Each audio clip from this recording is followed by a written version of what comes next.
Vamos à palavra nesta noite.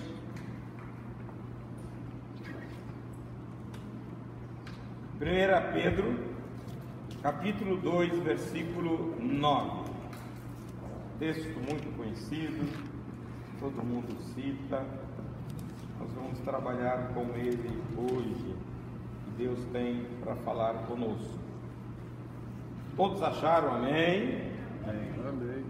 Então diz assim: vós, porém, sois raça eleita, sacerdócio real, nação santa, povo de propriedade exclusiva de Deus, a fim de proclamardes as virtudes daquele que vos chamou das trevas para a sua maravilhosa luz. Aleluia.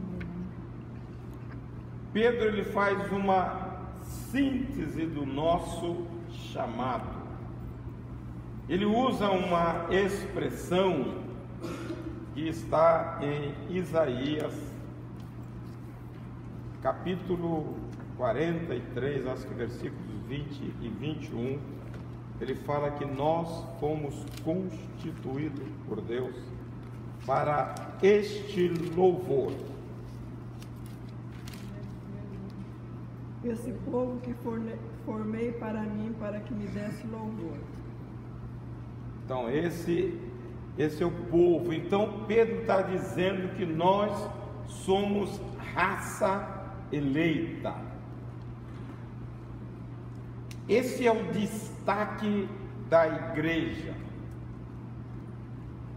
A igreja, ela veio em substituição ao povo de Israel. O povo de Israel foi eleito, que Deus chama Abraão, dele constitui o povo, e ele tinha por finalidade as mesmas funções que Pedro destaca aqui para a igreja. Quando você vai lá no capítulo 19 de Êxodo, versículos 5 e 6, ele diz que o povo seria uma nação de sacerdotes perante as outras nações. Essa era o propósito de Deus para o povo de Israel. Só que nós bem sabemos que eles fracassaram com esta proposta de Deus, porque nação politeísta, e eles tinham que anunciar o único Deus. Está lá também no Pentateuco: ouve Israel, o Senhor nosso Deus é o único. E o povo se enveredou pela idolatria e perdeu o time, e ele teve que ser tratado por Deus no cativeiro, para que Deus curasse o coração do povo da idolatria, porque Deus precisava ter um povo mais ou menos para vir de Jesus. Agora com Jesus, a morte, a Bíblia diz que ele, através da sua morte, ele compra um povo, uma raça poderosa. E eu não sei como as pessoas parecem que conhecem a Bíblia e fica muito voltada ao judaizante, aos messiânicos.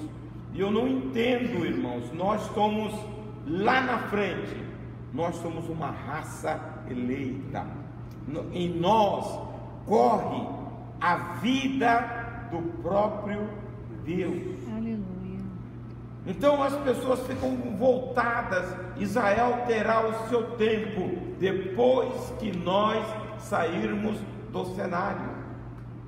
Agora Deus trata somente com a igreja, cuida deles por causa de uma aliança, mas o momento é da igreja.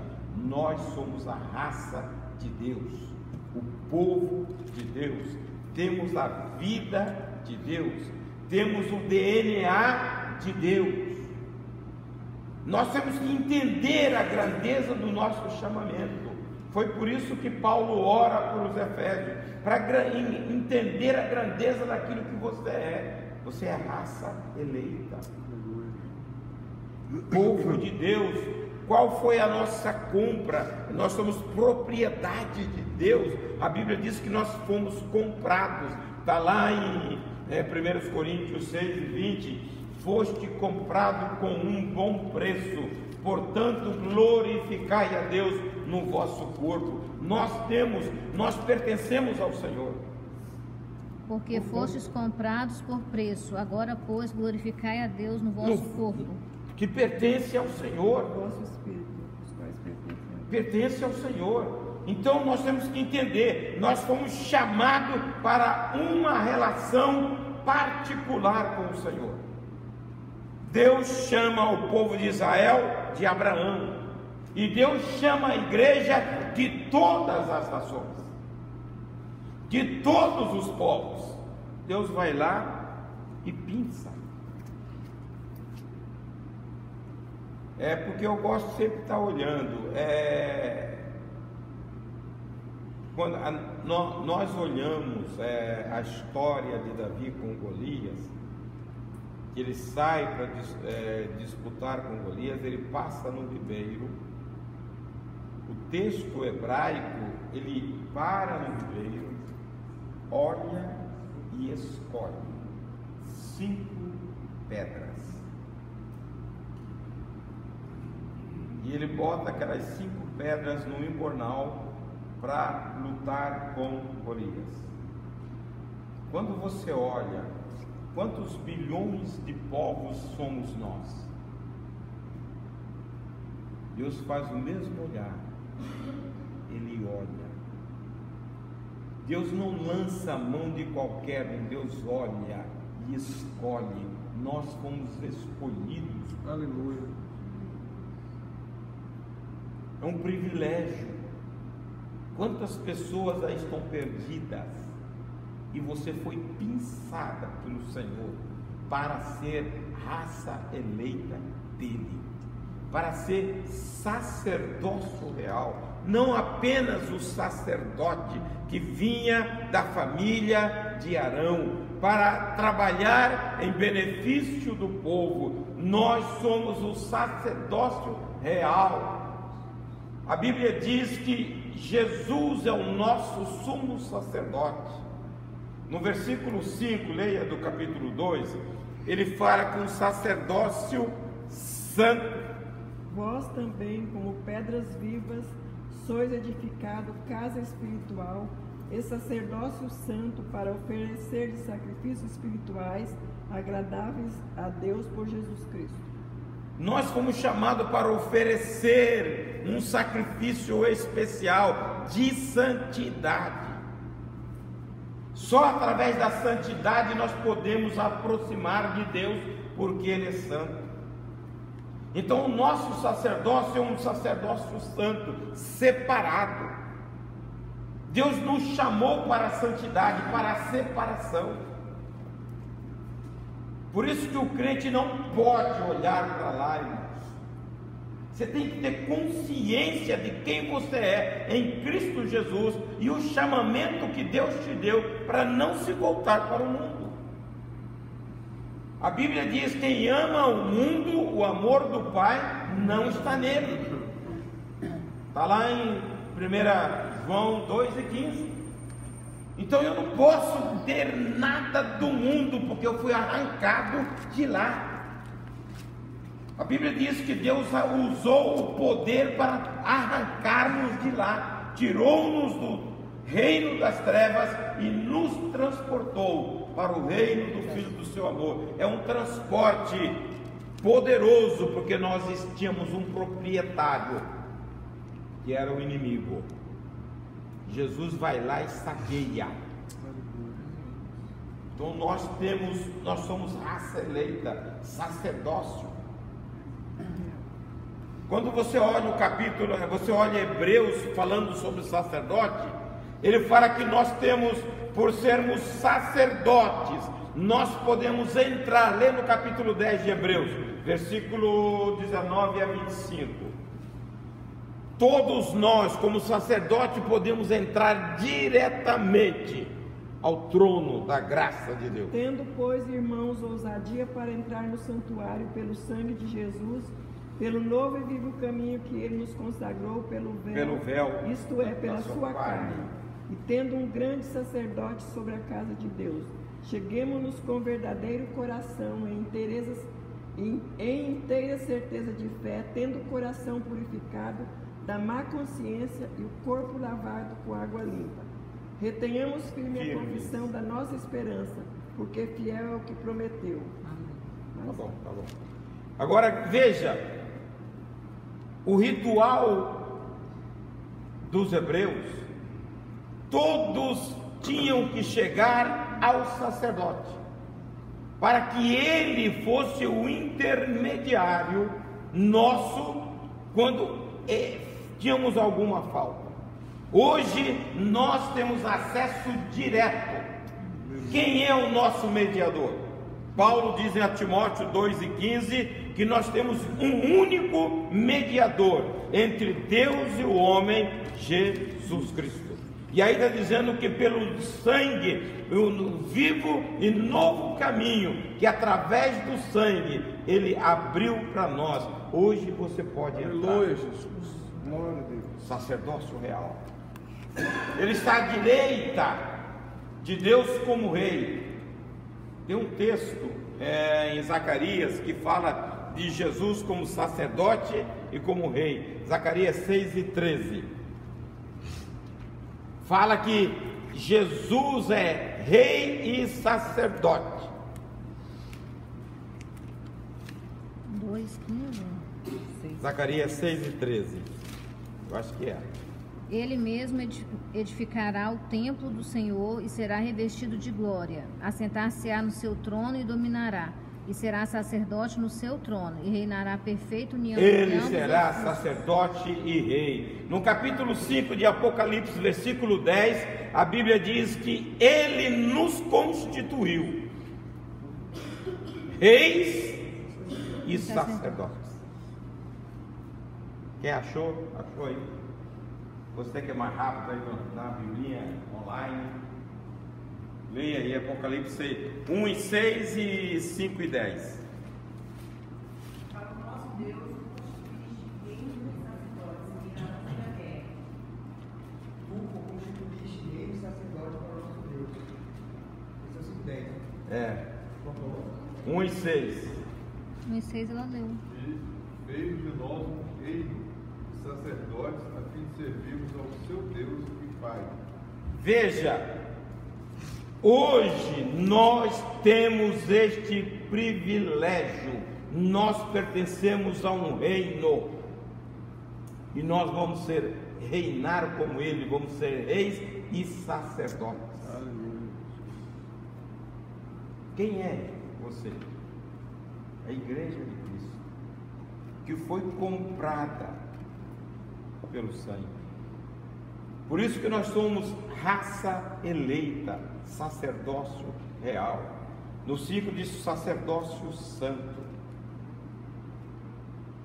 A nossa relação com Deus, nesses ministérios que a Bíblia aponta, nós só desfrutaremos disto aqui, se nós cumprimos os requisitos. Santidade fala de separação para Deus. O sacerdote, ele tinha uma certa exigência.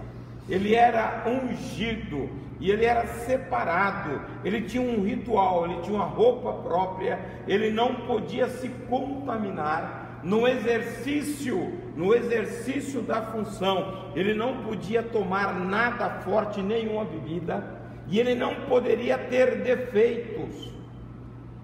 O sacerdote não podia ser manco, o sacerdote não podia ser caolho, o sacerdote não podia ter verruga.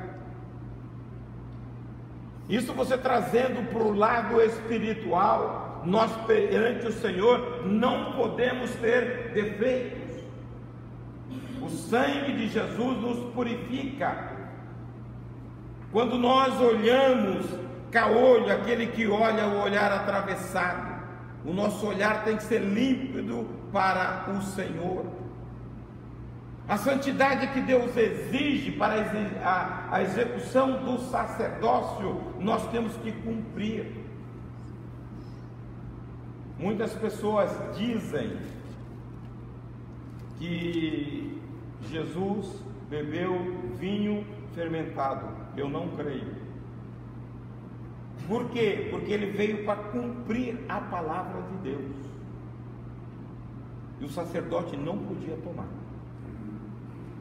quando estava na função. E a Bíblia diz que ele é o nosso sumo sacerdote. Então eu não creio, porque Jesus veio para cumprir a palavra de Deus. Então, se não me engano, está no capítulo 21 de Levítico. É o capítulo que você tem que ler e gravar. As funções do sacerdote. Então nós precisamos, irmãos, exercer o sacerdócio aqui. É quando você tem liberdade de entrar diante de Deus, sem restrição alguma, para falar com Ele. Quando o sumo sacerdote entrava no dia da expiação, ele tivesse algum problema, se ele tivesse algum problema, ele era fulminado lá no Santo dos Santos. Hoje, na época da graça, muitas vezes nós vamos entrar, orar de qualquer maneira. Deus é misericordioso. Deus muitas vezes atende, mas não é um requisito. Se você sabe qual é o proceder correto, viva por ele. O sumo sacerdote era fulminado, por isso que ele tinha que andar com uma correia, um cinto, que ficava lá fora, porque ninguém podia entrar a não ser o sumo sacerdote escolhido. E ele ia na barra da vestimenta, um arromã e uma campainha fazendo barulho. O dia que aquele barulho era como se tivesse caído, eles lá de fora puxavam. Então, quando nós entramos diante do Senhor, o Santo dos Santos, nós temos que ter santidade. É por isso que muitas pessoas, eu orei tanto, não foi respondido. Como? Deus ouve a oração, Deus responde a oração. Mas como você está para orar? Como sacerdócio real, eu posso entrar, eu posso reivindicar, eu posso desfrutar da presença e glória dele. Porque dentro dos santos dos santos, Deus disse: e eu virei sobre a arca. Ali tinha glória. Tem momento que nós, na nossa oração, entramos diante de Deus e desfrutamos da glória. Aleluia. A glória de Deus é para nós, irmãos, porque somos sacerdote real. Eu não entendo como muitas pessoas não têm prazer na oração. Não sei. Nós cantamos o Hino 96. Muitos santos chegaram à glória sob o manto da doce oração. E nós sabemos o efeito que ela produz na nossa vida, mas é muito difícil orar. É lá, irmãos, que nós entramos em profunda comunhão com o Senhor. Estreitamos a nossa relação na oração. Nós somos sacerdotes reais. Exerça o seu papel. Fale com o nosso sumo sacerdote. E ele diz que nós somos nação santa. Deus forma através da igreja uma nação que vai morar com ele. O propósito de Deus é levar muitos filhos à glória. Jesus vai apresentar muitos filhos à glória. Isaías 53 diz que ele verá e ficará satisfeito sobre o penoso trabalho da sua alma, quando ele vir a multidão de pessoas rendidas ao Senhor. E ele vai dizer: Pai, está aqui, valeu a pena. Nós somos uma nação para divulgar Jesus. Nós não somos daqui, logo nós não temos raiz aqui. O bom seria que o crente não tivesse raiz aqui. Aqui é trânsito.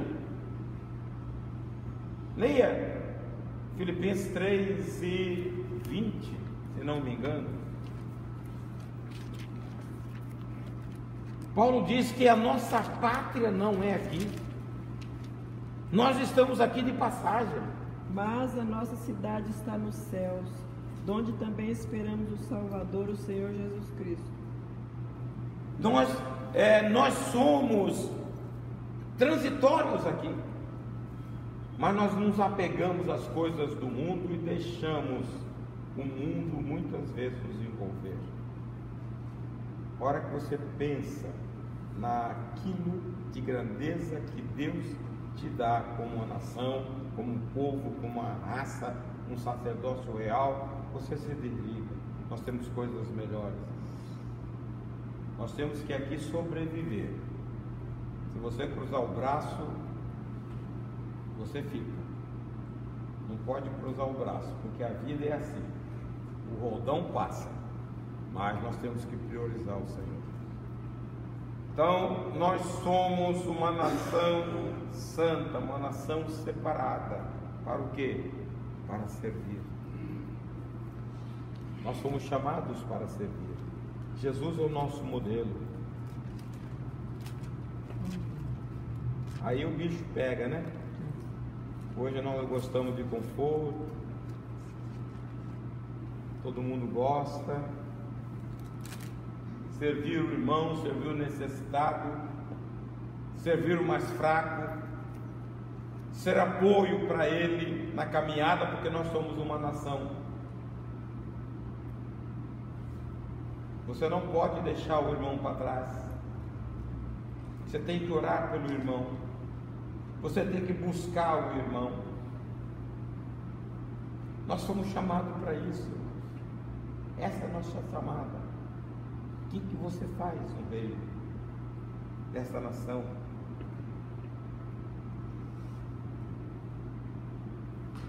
Propriedade exclusiva de Deus.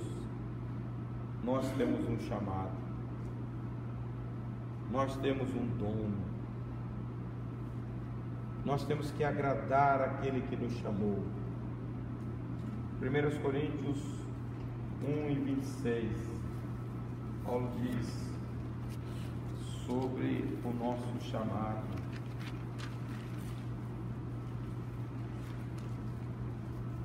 Irmãos, reparai, pois, na vossa vocação, visto que não foram chamados muitos sábios segundo a carne, nem muitos poderosos, nem muitos de nobre nascimento. Pelo contrário, Deus escolheu as coisas loucas do mundo para envergonhar os sábios, e escolheu as coisas fracas do mundo para envergonhar as fortes. Nós temos um chamado e uma vocação. Deus não chamou ninguém para ociosidade, embora o ócio contamina, né? É bom ficar no ócio. É bom ser um baiano, né, na rede, deixando a brisa, né, tomar a gente. É bom, mas Deus não chamou-nos para isso. Jesus dizia: meu Pai trabalha e eu também trabalho. Nós temos uma vocação, irmãos, que a gente muitas vezes não percebe a dimensão. Nós somos uma nação eleita por Senhor, e a expansão do reino será através de nós. Como que nós vamos expandir o reino? Ele diz: propriedade exclusiva para anunciar as virtudes daquele que nos chamou das trevas para a sua maravilhosa luz. Nós temos motivos para propagar o Evangelho, para servir. Nós temos uma vocação. É que muitas vezes nós não paramos para saber a dimensão do nosso estado para o momento hoje. Você caminhava para onde?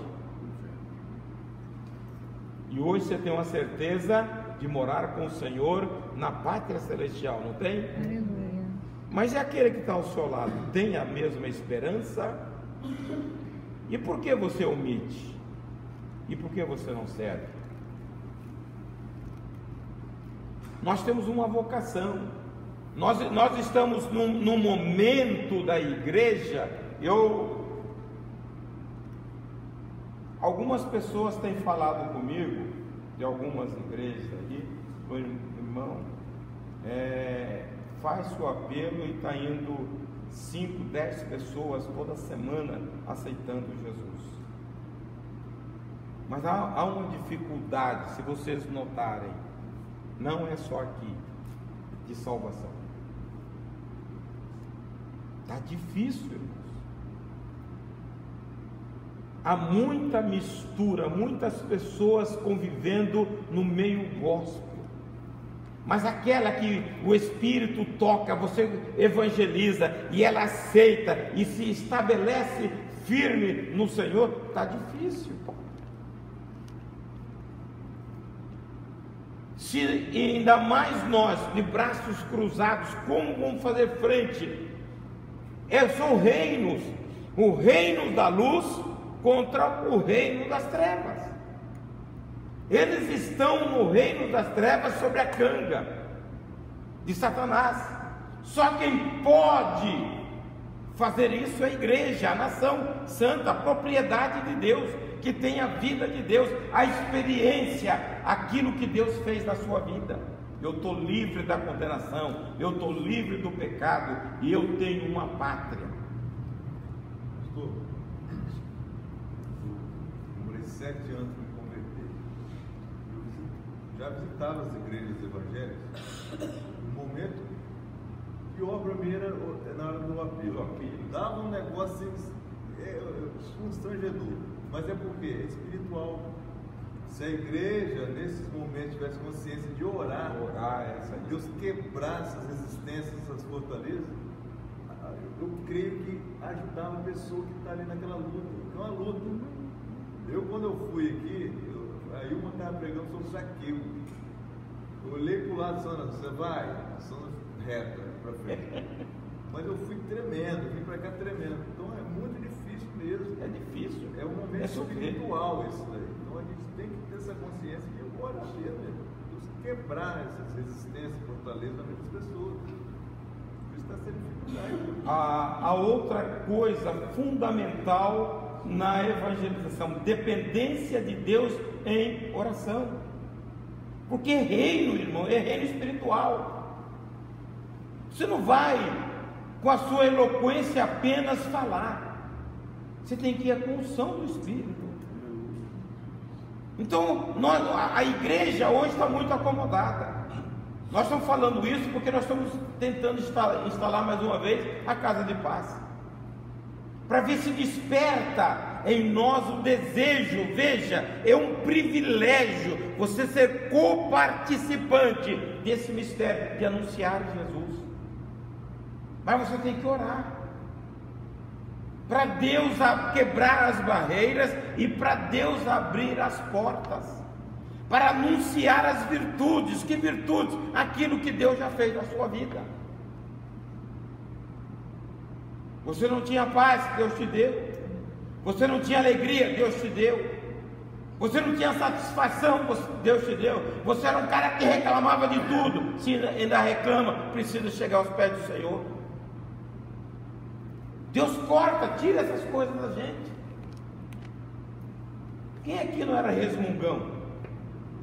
resmungava por tudo. E quando você vem para Jesus, Jesus vai te limpando dessas coisas. A sua relação familiar muda. Você passa a ter uma vida diferente. Então, anuncia: de graça recebeste, de graça dai.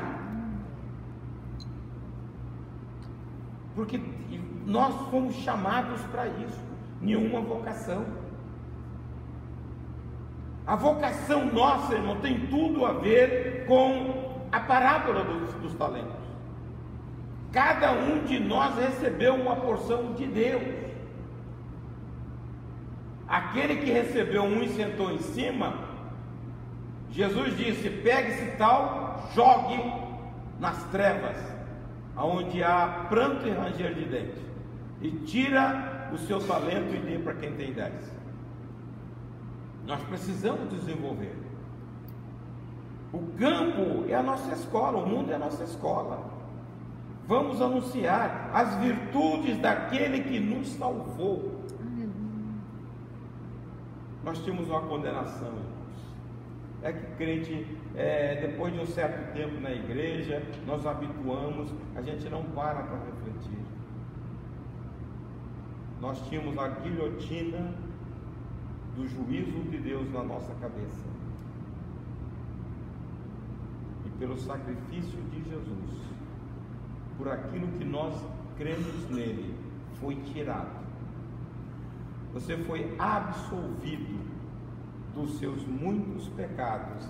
E Deus, como é grande em misericórdia, além de absorver, Ele nos legou recompensa. Capítulo 1 de 1 Pedro mesmo, ele diz que Ele nos dá uma herança. 4, né? Uma herança incorruptível, sem mácula, imarcessível, reservada nos céus para vós outros. Olha, incorruptível, sem mácula, imarcessível, está reservada, é nossa. Quanto custou para você? Nada. Custou o preço da vida de Cristo. Apenas nós cremos. E Deus nos dá isto. Paulo diz lá em Romanos 8 que nós somos herdeiros com Cristo Jesus. Tudo que Ele conquista é nosso por direito, porque nós cremos no sacrifício dele. Então, você tem que falar. Graça. Hein? Esse versículo 4 aqui está falando de ricas bênçãos que Deus está guardando para nós no céu. No céu. A igreja não valoriza isso, mas as outras religiões valorizam. Porque os caras até se explodem pela recompensa que está lá, que eles acreditam que está lá. E a gente não tem esse valor. Foi por isso que Jesus disse lá em Mateus 6, se não me engano, 19, 20: ajuntai tesouros nos céus, porque aonde está o vosso tesouro, aí está também o vosso coração. Veja, se você mentalizar, porque é uma questão de mentalidade, nós temos que mudar. Se você mentalizar aquilo que você tem reservado nos céus, a sua preocupação não vai ser com coisas aqui, vai ser como eu vou chegar lá. Qual é o preparo para você chegar lá? Porque a vida, por um descuido, você pode perder tudo. A gente ouve história de pessoas que foram ministros, outros assumiram o ministério, brincaram, foram para lá e morreram, e morrem sem salvação. Por isso que isso tem que nos trazer uma esperança.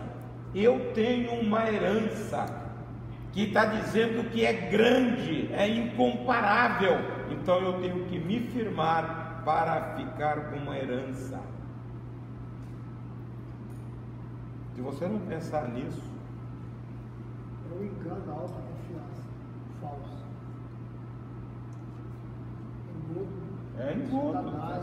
Satanás quer engodar. Passarinho pelas flores querem.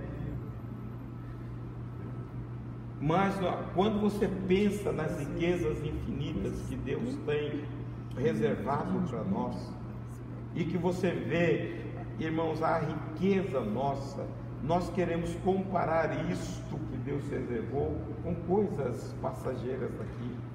E aí nós nos apegamos com afã, tá? Nessas coisas, esquecemos de buscar o eterno. Nós fomos chamados para anunciar as virtudes daquele que nos chamou para a sua maravilhosa luz. Por isso que Jesus disse lá em Mateus 5,14: vós sois a luz do mundo. E no 16 ele diz: assim brilhe a vossa luz, para que o mundo veja as vossas boas obras e glorifique o vosso Pai. Então você tem que ser destaque no mundo de trevas. Quando você é luz no mundo de trevas, a luz sempre vai prevalecer. João, no Evangelho, no capítulo 1, diz: eles amaram porque as suas obras eram más, porque a luz destaca as trevas, e eles amaram mais as trevas do que a luz, porque as obras eram más. Mas você, como luz, você tem que anunciar, chegar num ambiente escuro e resplandecer. Paulo diz isso no capítulo 2, versículo 15 de Filipenses, que nós, como luzeiro no meio das trevas, no mundo de corrupção, nós possamos brilhar em frente de todos eles. Leia aí, Elias, achou, né? Para que sejais irrepreensíveis e sinceros, Irrepreensíveis, filhos de Deus inculpáveis, no meio de uma geração corrompida e perversa, entre a qual resplandeceis como astros do mundo. Como astro, como luzeiro no meio das trevas. A igreja foi chamada para isso. Por isso nós somos nação santa, raça eleita, propriedade exclusiva de Deus, sacerdócio real, para anunciar. E o 16 fala: retendo a palavra da vida, para que no dia de Cristo possa gloriar-me de não ter corrido nem trabalhado em vão. No versículo seguinte ele fala: antes vocês não éreis povos, agora vocês são povos.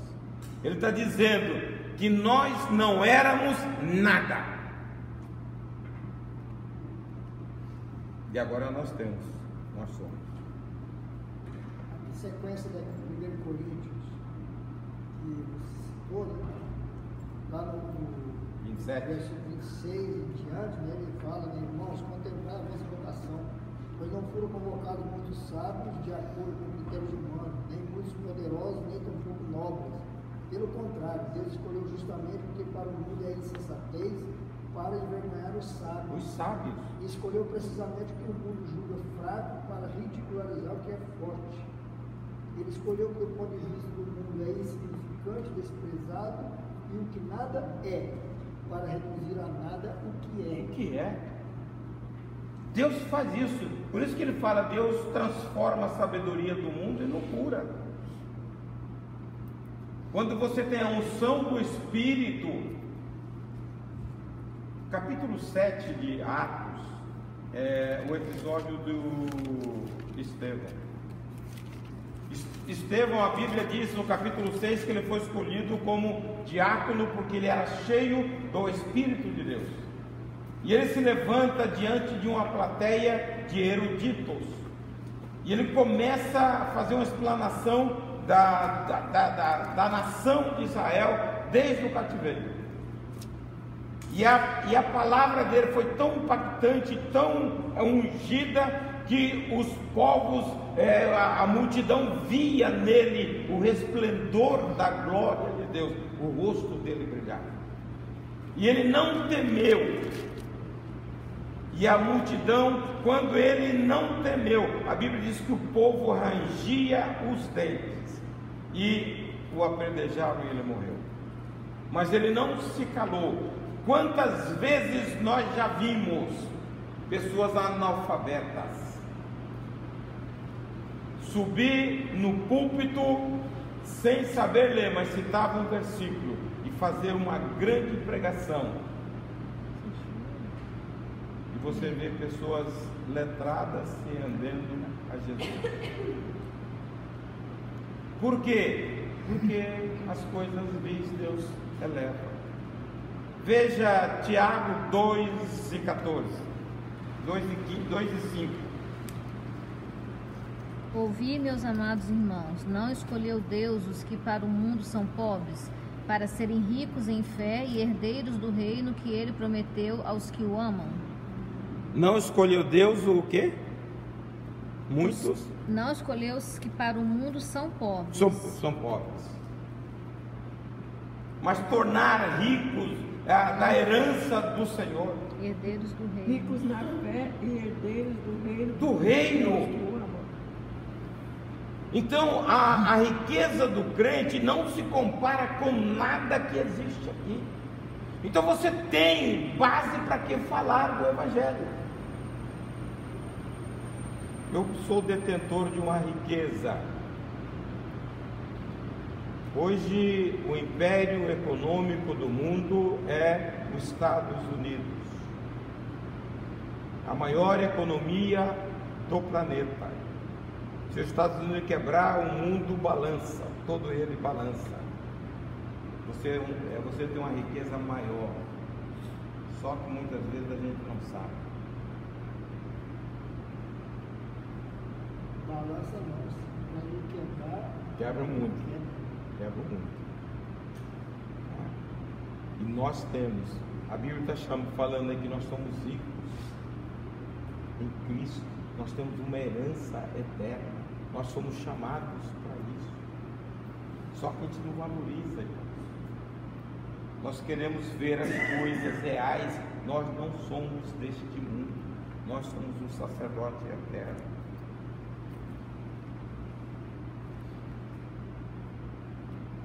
Nós somos um povo tão separado, tão distinto. Hebreus 8:10, ele diz que a dificuldade do povo de Israel era de compreender a lei que Deus transmitiu. Mas a Bíblia diz que em nós, Deus, pelo Espírito, implantou a lei no nosso coração. Porei as leis no seu entendimento e em seu coração as escreverei. E eu lhes serei por Deus e eles me serão por povo. Na sua mente imprimirei. Hein? Continua. Continua. Continua. Não, o outro diz: e não ensinará cada um ao seu próximo, nem cada um ao seu irmão. Veja. Não, o 10. Ué, o 10 seu é pequenininho. Deus. Porque eu li só metade. Veja o que a Bíblia diz. Nós temos um entendimento que o mundo não tem.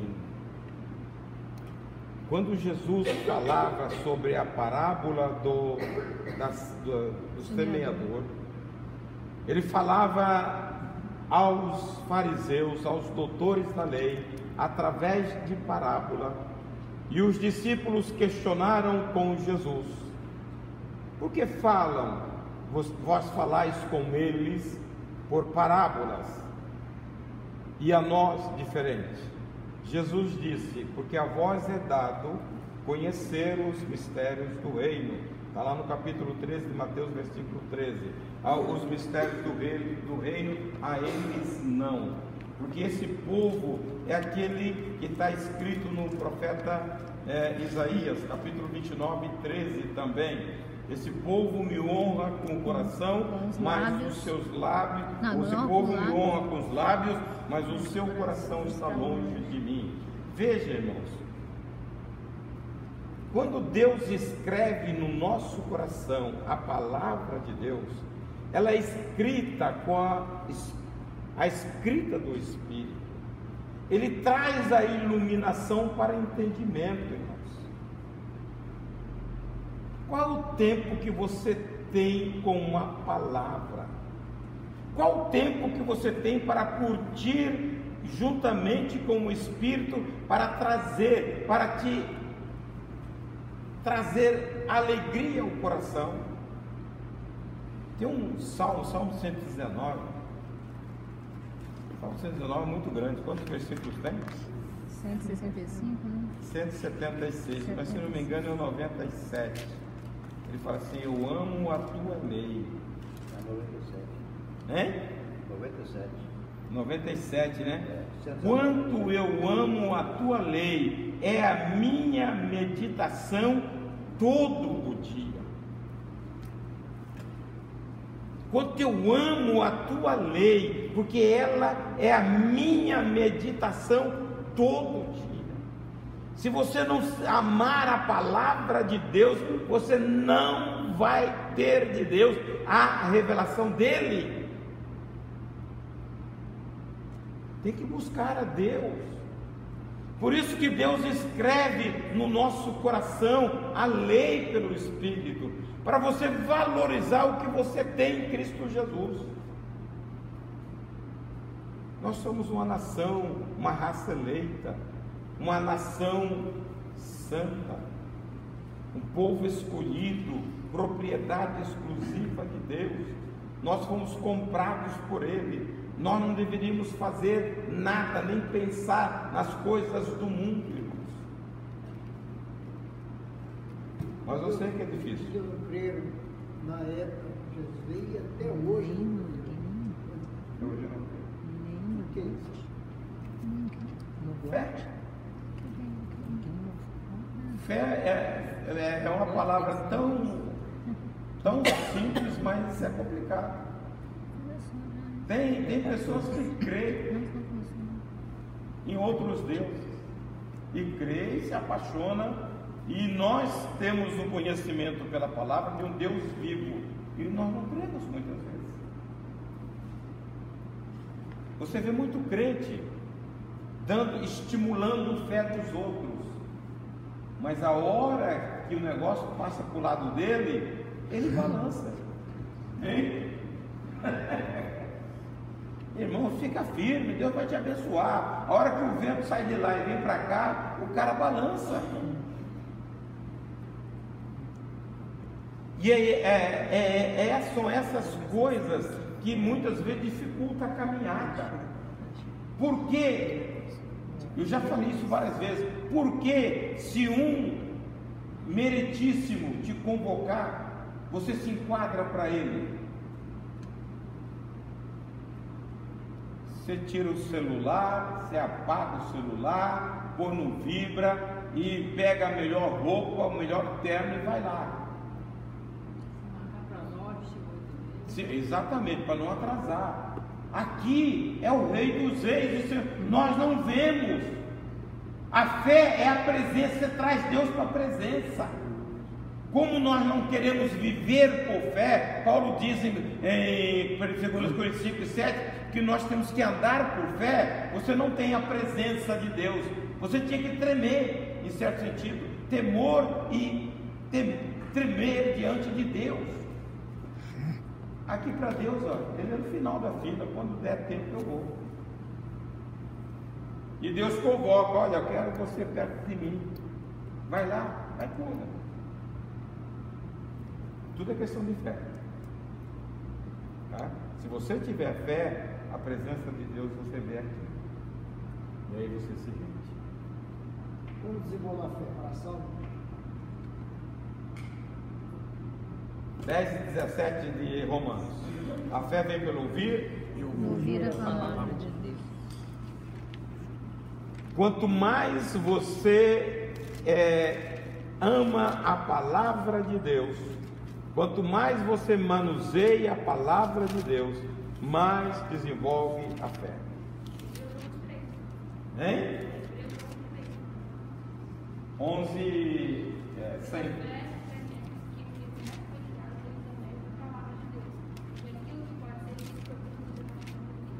Que nós não vemos, mas como desenvolver uma fé de maneira que você viva por ela? Eu sempre digo que a fé frutou. que ela faz, o fruto é caráter. Caráter é aquilo que absorve o seu ser. Você é o que é, porque você tem um caráter. Você é imutável, e as pessoas vão testemunhar a seu respeito. Não, Carlão é assim. Por quê? Porque você conhece o caráter dele. Então ele é assim aqui, no trabalho, em qualquer lugar. Quando você tem uma fé desenvolvida pelo fruto, você vai crer, independente de situação. Muitas vezes, como Abraão. Abraão olhava para a situação dele, ele via que era impossível, mas Deus tinha falado, ele cria. E a Bíblia diz que a fé de Abraão era renovada quando ele dava glórias a Deus. Então, ao invés de você murmurar, dê glórias a Deus. O negócio está demorando, mas Deus nos prometeu. Se você crer, Ele vai cumprir. Aleluia. Mas via de regra, você começa a reclamar. E a Bíblia diz que Abraão glorificava. E aí começa a não. Isso é fé. Irmãos, Deus é fiel. Deus nunca falha nas suas promessas. Glória a Deus. Basta que você creia. Mesmo que a terra transtorne, mesmo que as coisas mudem, você tem que continuar crendo. Glória a Jesus. Deus maravilhoso. Aleluia. Amém? Amém.